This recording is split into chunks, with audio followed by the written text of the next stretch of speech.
할렐루야. 예, 저희가 창세기를 묵상하고 있습니다. 창세기 오늘은 6장에서 9장 말씀을 전반적으로 묵상하면서 말씀을 전했으면 좋겠습니다. 제가 꼭 말씀드리죠. 여러분 꼭 돌아가시면 6장에서 9장까지를 꼭 읽어보셨으면 좋겠습니다. 여러분 성경을 읽는 것과 설교만 듣는 것은 다른 겁니다. 신앙생활의 기본은 성경을 읽는 것으로부터 시작돼야 됨을 여러분께서 말씀드립니다. 이 목사의 설교만으로는 부족합니다. 그래서 꼭 성경 말씀을 읽어보시고 매일 그 말씀 속에 주어지는 하나님의 은혜를 누려보시기를 축복드립니다. 창세기 6장에서 9장 말씀을 보면은 노아라고 하는 사람이 등장을 합니다. 아마 이 시대에 이 노아의 사건 하면 여러분 우리는 무엇과 연결시킬 수 있습니까? 바로 대홍수 사건과 연결시킬 수 있습니다. 즉 창세기 6장에서 9절 말씀을 보게 되면 인류의 역사 가운데 가장 엄중한 심판 그리고 동시에 가장 놀라운 은혜가 교차하는 장면이 기록되어 있다는 것을 우리는 알아야 됩니다. 그래서 제가 오늘 말씀을 묵상하다가 이런 제목을 붙였습니다. 심판과 구원이다. 참 신기한 것은 우리가 지난주에도 말씀을 나눴지만 하나님께서는 인간이 범죄한 것을 보시고 저주하셨습니다. 그런데 거기서 끝나지 않았다는 것이죠. 언제나 하나님의 끝은 구원과 연결이 되어 있습니다. 오늘 말씀도 마찬가지지요. 죄로 말미암아 죄가 만연한 이 세상 하나님께서 뭐라고 말씀하시냐면 이 세상을 지면에서 쓸어버린다 말씀하십니다. 그럼에도 불구하고 하나님은 은혜로 이 말씀을 마무리하는 것을 보게 됩니다. 여러분 그 시대 사람들의 마음 상태를 5절 말씀을 보면 이렇게 이야기합니다. 여호와께서 사람의 죄악이 세상에 가득함과 그의 마음으로 생각하는 모든 계획이 항상 악할 뿐임을 보셨다. 이렇게 말씀하십니다. 여기서 말하는 항상은 한 번이 아닙니다. 항상은 날마다 끊임없이 라는 뜻을 가지고 있습니다. 즉 노아가 살던 그 당시의 사람들의 삶에는 선한 의도나 하나님을 향한 경외가 없었습니다. 죄가 일상의 호흡처럼 만연했다는 것입니다. 하나님의 눈에는 그 죄악이 가득 차서 더 이상 참으실 수가 없는 상태가 되었습니다. 그러나 놀랍게도 심판의 칼날이 세상을 향해 들려진 그 순간에도 하나님께서는 노아 한 사람을 주목하고 있었습니다. 창세기 6장 8절 그러나 노아는 여호와께 은혜를 입었더라 이렇게 이야기합니다. 여러분 은혜라는 단어는 무엇입니까? 한마디로 이야기하면 선물입니다. 값없이 주어지는 선물, 즉 하나님의 호의와 사랑을 의미합니다. 노아는 자기의 의와 능력으로 구원을 얻은 것이 아니라 오직 하나님의 주권의 은혜 속에서 붙들린 사람이었습니다. 여러분 이것을 오늘 우리가 붙잡아야 되는 줄로 믿습니다. 구원의 이야기는 언제나 인간의 공로와 인간의 노력을 이야기하지 않습니다. 하나님의 은혜로 시작되고 하나님의 은혜로 마무리된다라는 것을 기억하시기를 축복드립니다. 여러분 저는 이 노아 시대를 보면서 사실 우리가 살아가는 이 시대와 별반 다르지 않다 생각하고 있습니다. 여러분 우리가 살아가는 이 시대를 성경에서 이야기하는 말로 한마디로 하면 한 단어로 하면 무엇인지 아십니까? 종말의 시대입니다. 맞지요? 여러분 종말이라고 이야기하면 우리가 좀 오해하기 십상입니다. 뭐 몇 월 며칠 몇 시에 온다더라 얘기하시는 분들은 여러분 아무도 믿지 마시길 바랍니다. 성경에서 그런 말이 없습니다. 성경에 몇 월 몇 시에 온다는 이야기가 없어요. 오직 그 시는 누구만 하신다고 이야기합니까? 아버지만 하신다고 이야기합니다. 그렇기 때문에 혹시 몇 월 며칠에 오신다고 이야기하시는 분이 있으면 따라가지 않으시기를 바랍니다. 여러분 이 시대에도 죄는 만연해 있습니다. 그리고 종말의 시대라 이야기합니다. 여기서 말하는 종말이라고 하면은 우리가 좀 의식하지 못할 수 있겠지만 우리는 종말을 끝이라고 생각을 합니다. 그렇죠. 뭐 이렇게 끝나는 시간을 기다린다라고 생각을 하는데요. 성경에서 말하는 종말은요, 사실은 2000년 전부터 시작되고 있었습니다. 성경에서 얘기하는 종말은 무엇입니까? 예수 그리스도가 이 땅에 다시 오시는 그날이 종말이죠. 아멘이십니까? 그런데요, 2000년 전에 성도들은 구름을 보면서 예수님 구름 타고 오신다고 말씀하셨으니 이상한 구름이 보이면 혹시라도 지금 예수님께서 오실까라는 마음으로 살았습니다. 마라나타. 아멘이시죠? 여러분, 예수님이 오실 것을 기대하며 살아가고 계십니까? 그들에게는 이 시대가 종말의 시대입니다. 거짓과 불의가 진리와 정의를 대체하는 시대가 되었습니다. 하나님을 떠난 가치관이 정상이라고 이야기하는 시대를 살아가고 있습니다. 이 시대는 마치 하나님이 없는 것처럼 살아갑니다. 심판이 결코 오지 않는 것처럼 살아갑니다. 왜요? 그들에게는 지금이 종말이 아니니까요. 예수 그리스도를 믿는 사람에게는 종말이라는 가치관이 마라나타와 함께 있는데 세상 사람들은 종말을 생각하지 않습니다. 그런데요, 하나님의 심판, 종말의 때는 반드시 올 것입니다. 동시에 우리가 감사해야 될 것은 지금도 은혜의 문이 열려 있음을 감사해야 하는 것입니다. 저는 오늘 노아의 이 스토리를 중심으로 해서 노아가 경험한 은혜를 묵상하면서 이 말씀 속에서 하나님께서 우리에게 심판을 피하는 길을 어떻게 마련하시는지를 함께 살펴보았으면 좋겠습니다. 첫 번째, 생각해 볼 수 있는 것은 이것입니다. 심판은 반드시 이루어진다. 여러분, 뭐의 패러디 같지요? 심판이 보통 뭐로 쓰입니까? 세상 사람들은 꿈은 반드시 이루어진다. 뭐 이런 말 많이 하잖아요. Dreams come true. 그런데 믿는 사람은 이렇게 생각하셔야 됩니다. 심판은 반드시 이루어진다. 하나님께서 홍수를 내리신 것은 단순히 자연재해가 아니었습니다. 거룩하신 하나님의 의로운 심판이었습니다. 6장 5절 말씀, 여호와께서 사람의 죄악이 세상에 가득함과 그의 마음으로 생각하는 모든 계획이 항상 악할 뿐임을 보셨다. 이렇게 이야기합니다.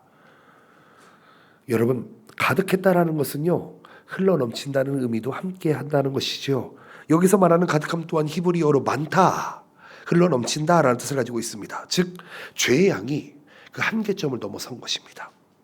더 나아가 뭐라고 이야기합니까? 항상 악하다, 이렇게 이야기합니다. 악한데 그냥 악한 게 아니라 항상 악합니다. 즉, 매일, 날마다, 매 순간 악하다는 것입니다.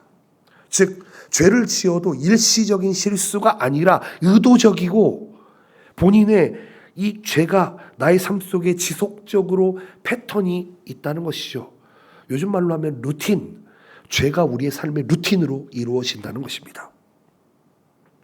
하나님은 죄가 이렇게 만연하고 지속적인 이 시대를 더 이상 방치할 수 없었습니다. 여러분, 하나님의 심판은요, 감정적인 분노가 아닙니다. 여러분, 우리 이걸 기억하셔야 돼요. 하나님이 화가 나셔가지고 삐지셔가지고 하나님이 감정이 상해서 심판을 내리는 것이 아니라는 것입니다. 하나님의 분노는 언제나 거룩하심과 함께합니다. 거룩하다, 카도시, 코데시, 이 단어는요, 죄와 타협하지 않고 완전하게 구별된 상태, 죄가 1도 없는 상태가 바로 거룩이라는 상태입니다. 여러분, 죄를 심판하신다라는 거 하는 것은 그분의 거룩을 부정하는 것이 아닙니다. 오히려 그 거룩을 드러나는 행위가 된다는 것이지요. 인간은 죄를 짓고 나면 합리화하려고 합니다. 내가 왜 그 죄를 지었는지에 대해서 변명하려고 합니다. 그런데 인간이 아무리 합리화하려고 해도 하나님의 기준 앞에서는 모든 죄가 드러나고 그에 대한 대가는 반드시 주어지게 된다는 것입니다. 이 노아의 시대에 나타나고 있는 하나님의 홍수의 심판은 즉 하나님의 의로운 법정에서의 판결과도 같다는 것입니다. 베드로후서 3장 6절 7절 말씀을 보시게 되면 홍수 사건에 대해서 이렇게 이야기합니다. 구약의 말씀과 신약의 말씀을 연결시킵니다. 그때의 세상은 물이 넘침으로 멸망하였으되 이제 하늘과 땅은 그 동일한 말씀으로 불살하기 위하여 보호하신 바 되어 경건하지 아니한 사람들의 심판과 멸망의 날까지 보존하여 두신 것이니라. 여러분, 하나님의 과거의 심판으로 끝내지 않으시고 장차 불로 이루어질 최종 심판을 지금 그때까지 연결된다고 이야기합니다. 여러분, 이것은 우리에게 심각한 경고를 이야기하는 것이죠. 창세기부터 있던 심판이 불의 심판까지 이어진다라고 말씀하고 있는 것입니다. 하나님의 심판은 지금까지 한 번도 무효화된 적이 없습니다. 그 약속은 반드시 성취될 것입니다. 그러므로 우리가 오늘 말씀을 대할 때 이 말씀을 가볍게 대해서는 안 된다는 것이죠. 이 말씀을 들은 성도들의 반응은 아마 이 두 가지로 되어야 될 것입니다. 심판이 있을 것이기 때문에 먼저는 하나님을 경외하셔야 됩니다. 하나님께서 죄를 반드시 심판한다는 사실을 우리가 인정하고 믿게 되면은 우리는 죄를 가볍게 할 수가 없습니다. 하나님을 두려워할 수밖에 없는 것입니다. 두 번째로는 회개와 준비입니다. 노아 시대의 사람들은 하나님의 말씀을 무시했습니다. 그 경고를 무시했어요. 그렇다면 우리는 그 실수를 다시는 반복해서는 안 됩니다. 지금은 은혜의 문이 열려있는 때이기 때문에 오늘 회개하는 것이 내일의 심판을 피하는 길이다라는 것을 기억하셨으면 좋겠습니다.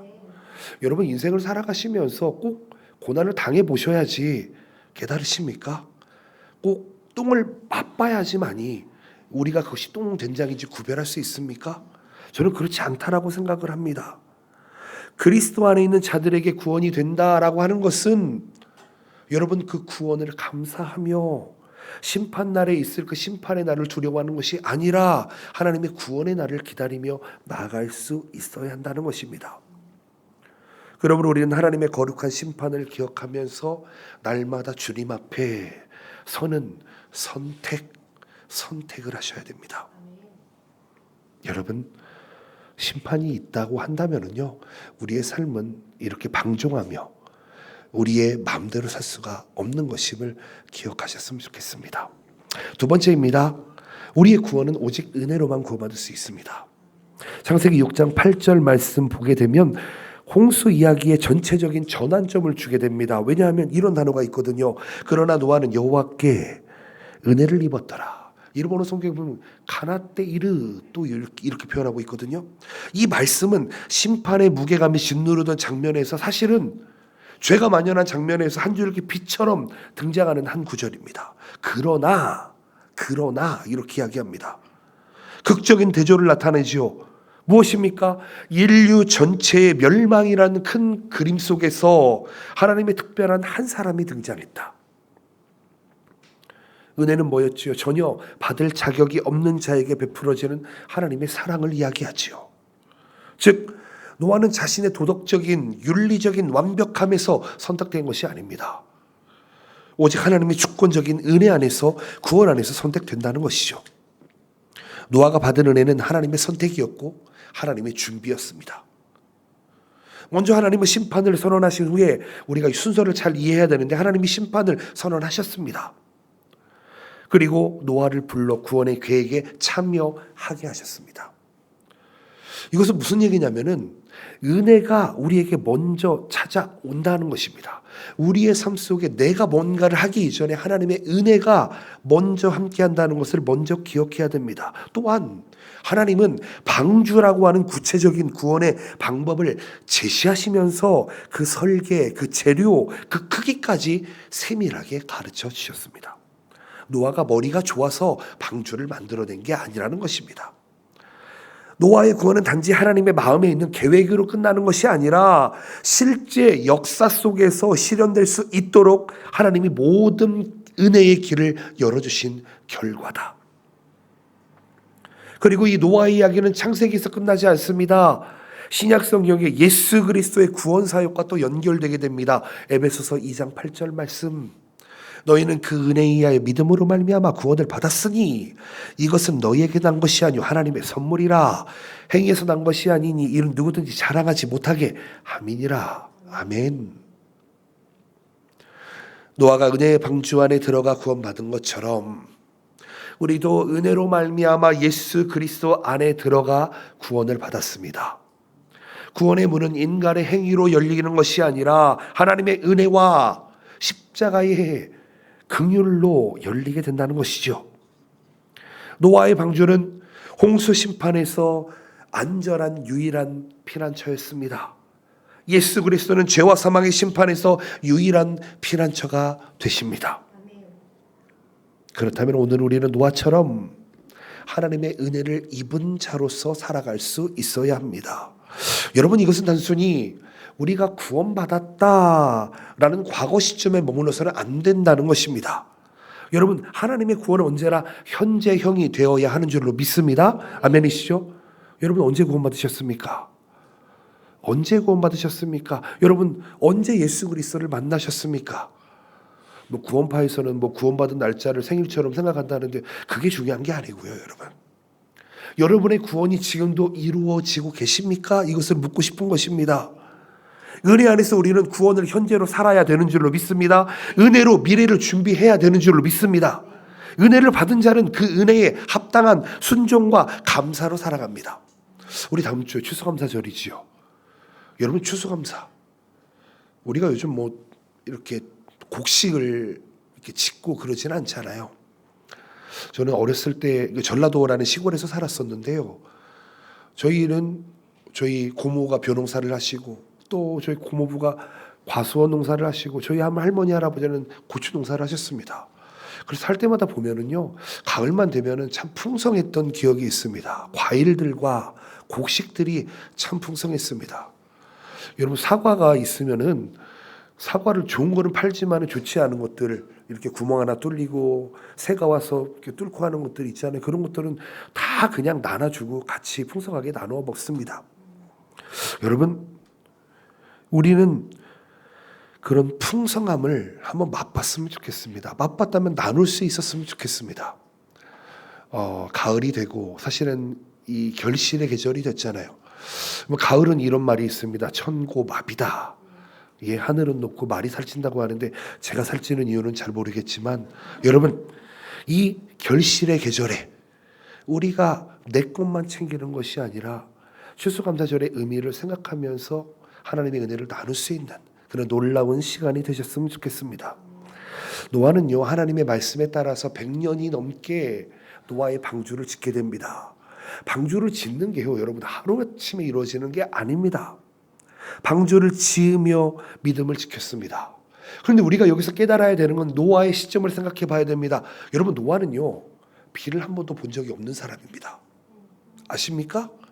노아는 비를 한 번도 본 적이 없는 사람인데 지금 이 배를 어디에다 짓고 있습니까? 산 꼭대기에 짓고 있습니다. 여러분, 한번 상식적으로 생각해 보십시오.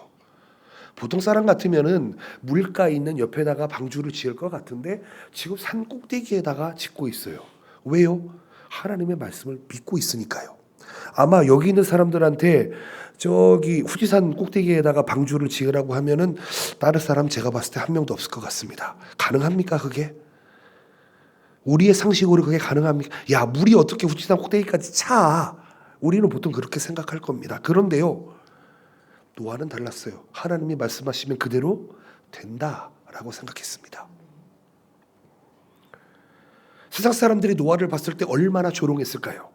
얼마나 무관심했을까요? 몇 년 동안 100년이 넘게요. 100년이 넘게. 여러분, 감당할 수 있으십니까? 하나님의 말씀으로 붙들고 끝까지 믿음을 지켰던 노아. 노아는 무엇을 보고 있냐면 심판이 온다라는 것을 보고 있습니다. 여러분, 우리의 구원은 은혜로 시작되었습니다. 그리고 우리를 매일 살아가게 하는 그 힘 또한 하나님의 은혜 안에 있습니다. 우리는 계속 하나님의 말씀 앞에 살아가야 될 것이며 마지막 날 하나님의 은혜의 자리 앞에 서게 될 것입니다. 여러분, 그때 예수 그리스도를 붙들 수 있으시기를 예수님의 이름으로 축복드립니다. 세상 사람들에게는 심판의 날이 되겠지만 믿는 자에게는 구원의 날이 될 것입니다. 아멘. 세 번째로 생각해 볼 수 있는 것은 방주입니다. 방주. 제가 방주는 예수 그리스도 이렇게 해놨습니다. 노아 시대의 방주, 그것은 단순한 배가 아닙니다. 그것은 하나님의 심판 속에서 생명을 보존하는 유일한 피난처였습니다. 창세기 6장 14절 말씀, 하나님이 명령합니다. 너는 고페르나무로 너를 위하여 방주를 만들어라.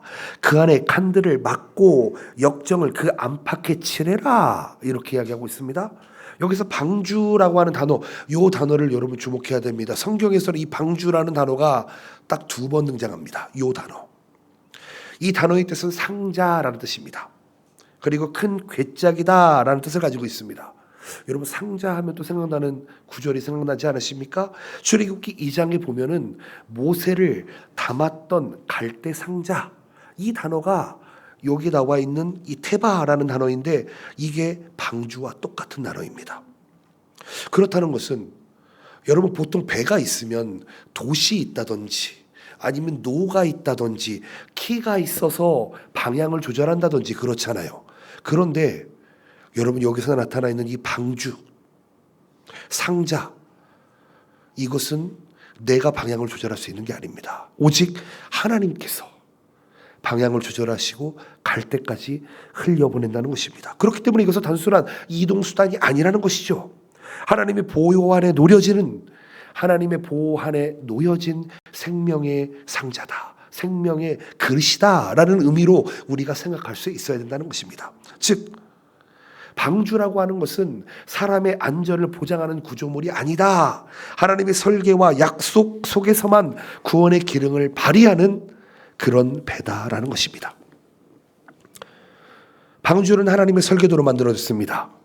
길이와 너비와 높이와 층수와 창의 위치까지 하나님께서 세밀하게 지시하셨습니다. 이거 무엇입니까? 방주에 관련된 그 무엇도 사람의 계획이 안 들어갑니다. 이것은 구원의 길이 언제나 인간의 지혜나 경험에 따라 변할 수 있는 것이 아니라 오직 하나님의 방법대로만 된다는 것을 의미하고 있습니다. 여기에 보면 고페르나무 이렇게 이야기하고 있습니다. 근데 이게 지금도 정확한 식물학적 정체를 우리가 알지 못합니다. 근데 여기서 중요한 것은 이게 어떤 나무일까가 아니라 하나님께서 그 나무를 지정하셨다는 것입니다. 구원의 방법은 하나님께 속해 있는 것이지 그 방법을 내가 알 필요는 없습니다. 그거를 알아서 구원받는 것이 아니라 하나님께서 그 길을 열어주셨다라는 그 하나님을 믿는 것이 구원의 길인 줄로 믿습니다. 요한복음에는 이렇게 이야기합니다. 예수께서 이르시되 내가 길이요 진리요 생명이니 나로 맘지 않고는 아버지께로 올 자가 없느니라. 여러분 이 말씀이 이해가 되십니까? 예수님이 갑자기 말씀합니다. 본인이 길이시랍니다. 본인이 진리시랍니다. 본인이 생명이시랍니다. 이스라엘 사람들이 이 말을 알아듣기나 했을까요? 그리고 하나님 아버지께로 올 자를 자기를 통하지 않고는 할 수 없답니다. 그래서 예수님은 이스라엘의 왕, 선동자, 그 당시에 가이사르, 로마의 황제를 대적하는 자로서 예수는 십자가에 달려 그 죄명으로 죽게 된다는 것입니다. 신약 성경은 방주를 예수 그리스도의 구원과 연결시키고 있습니다. 베드로전서 3장 20절, 21절 말씀 보실까요? 그들은 전에 노아의 날 방주를 준비할 동안 하나님이 오래 참고 기다리실 때에 복종하지 아니하는 자들이라. 방주에서 물로 말미암아 구원을 얻은 자가 몇 명뿐이니 겨우 8명이라. 물은 예수 그리스도께서 부활하심으로 말미암아 이제 너희를 구원하는 편이 곧 세례라. 이는 육체의 더러운 것을 제하여 버림이 아니요 하나님을 향한 선한 양심의 간군이라. 아멘. 노아가 방주 안에서 구원받은 것처럼 우리는 예수 그리스도 안에서만 구원을 받습니다. 방주 밖에서는 그 어떤 노력이나 능력도 심판을 피할 수가 없습니다. 그리스도 밖에서는 어떤 선행과 종교적인 열심도 구원을 이룰 수가 없습니다. 여러분 저는 선포합니다. 종교다원주의를 이야기하는 시대입니다. 그 어느 종교도 믿기만 하면 끝에 가서 구원받는다라고 이야기하는데요. 성경은 그렇게 이야기하지 않습니다. 오직 예수 그리스도로 말미암아 구원받습니다. 아멘이시죠? 여러분 이거 믿어보십시오. 아니요, 믿어지시기를 축복드립니다. 이 믿음이 있는 자만이 바른 신앙생활을 할 수 있기 때문입니다. 노아에 살던 당시 방주만이 홍수의 심판을 견디는 유일한 길이었다면 예수 그리스도만이 죄와 사망의 심판을 이기는, 이 죄와 사망의 심판을 이기는 유일한 길이 된다는 것입니다. 그렇다면은요, 우리의 길 되시는 예수 그리스도 그 방주 안에 거하는 삶, 그것이 우리에게 필요한 것이 아닙니까? 노아와 그 가족이 방주 안에 들어간 후에 이렇게 이야기합니다. 창세기 7장 16절 말씀, 하나님이 그에게 명하신 대로 들어가며 여호와께서 그를 들여보내고 뭐라고 이야기합니까? 문을 닫았다.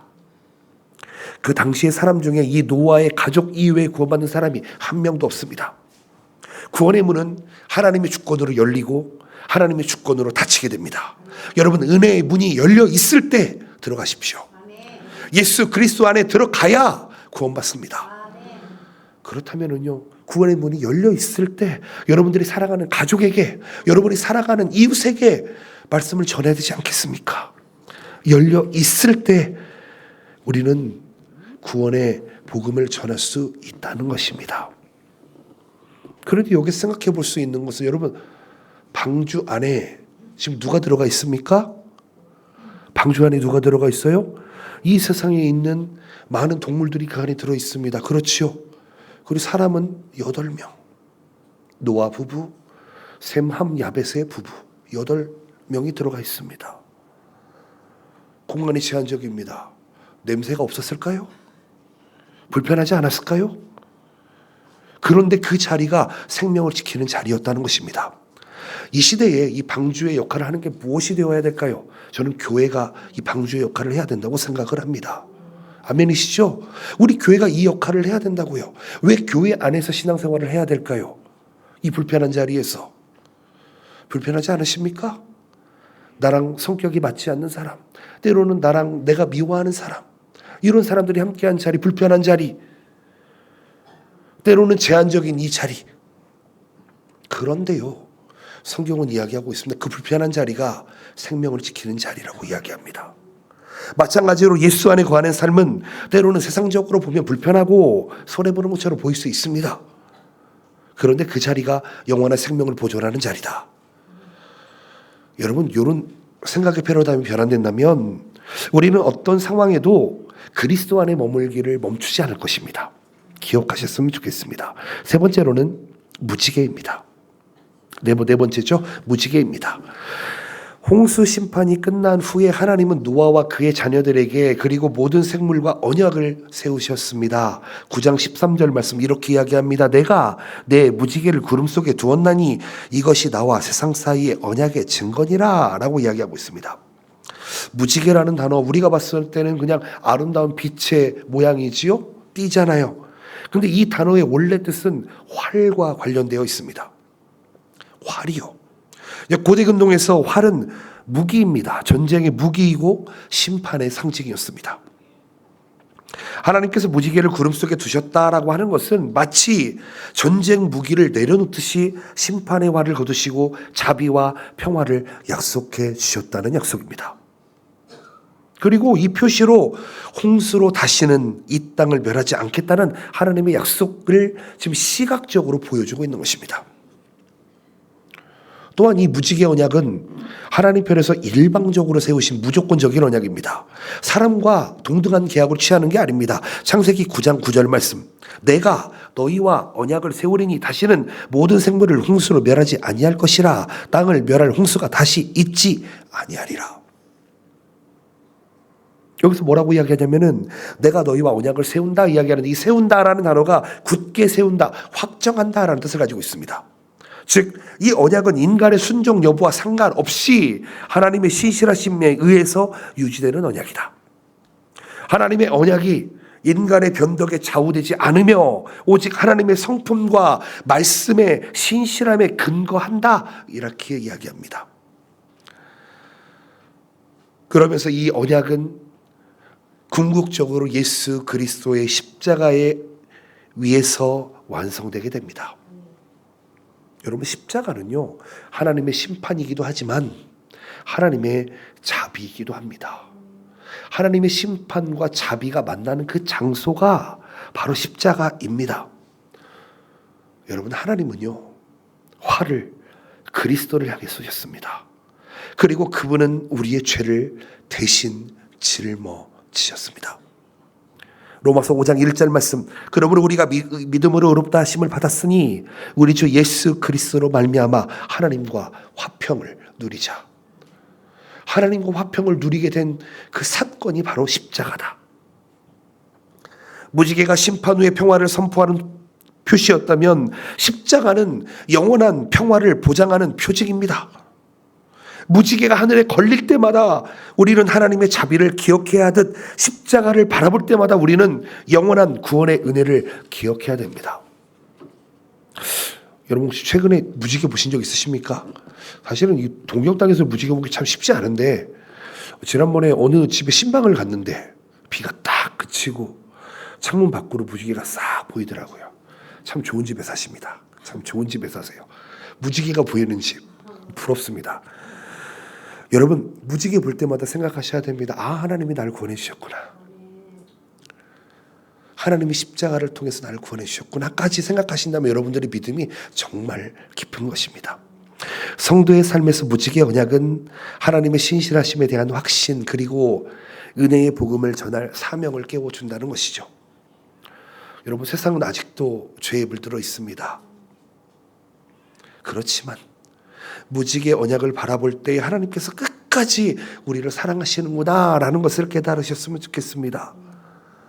우리도 그분의 언약 백성으로서 불신앙과 절망 속에 살아가는 사람들에게 하나님의 십자가를 전해야 되지 않겠습니까? 예수 그리스도의 십자가를 전해야 되지 않겠습니까? 여러분 우리의 삶 속에서 이 무지개가 선포되어야 됩니다. 너희들 이제는 물론은 멸망하지 않겠지만 불의 심판이 기다리고 있어. 우리 이러다 다 죽어. 예수 그리스도의 방주 안에 들어와 라고 전해야 되지 않겠습니까?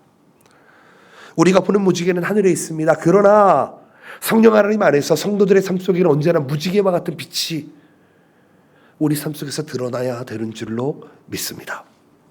말씀을 맺기를 원합니다. 창세기 6장에서 9장 말씀을 봤습니다. 하나님의 심판과 하나님의 놀라운 은혜를 설명했습니다.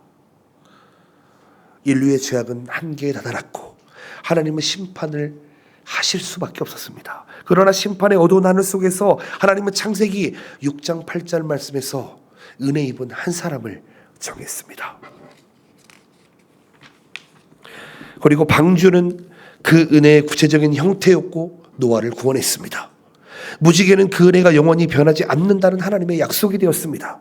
그렇다면 창세기 6장에서 9장 말씀을 그냥 먼 옛날 이야기로만 생각하는 것이 아니라 지금의 삶 속에서 우리의 삶 속에서 다시 써야 되지 않느냐 이 말입니다. 그때나 지금이나 죄는 만연해 있습니다. 여러분 우리 지금 종말의 때를 살고 있습니다. 물로는 심판하지 않으시겠지만 하나님께서 불로 심판하신다고 말씀하셨습니다. 아직 예수 그리스도라고 하는 방주의 문은 열려 있습니다. 그렇다면 우리는 결단해야 됩니다. 하나님의 심판이 반드시 이루어진다라는 것을 알고 주님을 경외하며 살아갑시다. 예수 그리스도 안에서 방주에 들어간 자만이 이 심판으로부터 피할 수 있음을 여러분이 깨닫고 살아갑시다.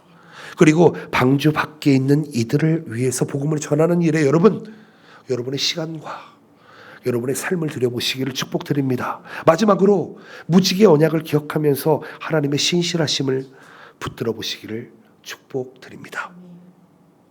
여러분 오늘 이렇게 한번 고백했으면 좋겠습니다. 하나님 은혜로 구원받았으니까 은혜로 살게 하여 주시옵소서. 세상의 조롱 속에서도 믿음을 지키게 하여 주시옵소서. 아직 방주 밖에 있는 영혼들을 주님께로 인도하는 사명이 나에게 있음을 깨닫게 하여 주시옵소서. 오늘 말씀을 기억하시면서 우리 한번 결단하며 기도하는 나가는 시간을 갖도록 합니다. 목소리 내어서 기도할 텐데 말씀 속에 주어져 깨달아진 것 주님 앞에 결단하며 그대로 살겠습니다. 고백했으면 좋겠습니다. 기도합시다.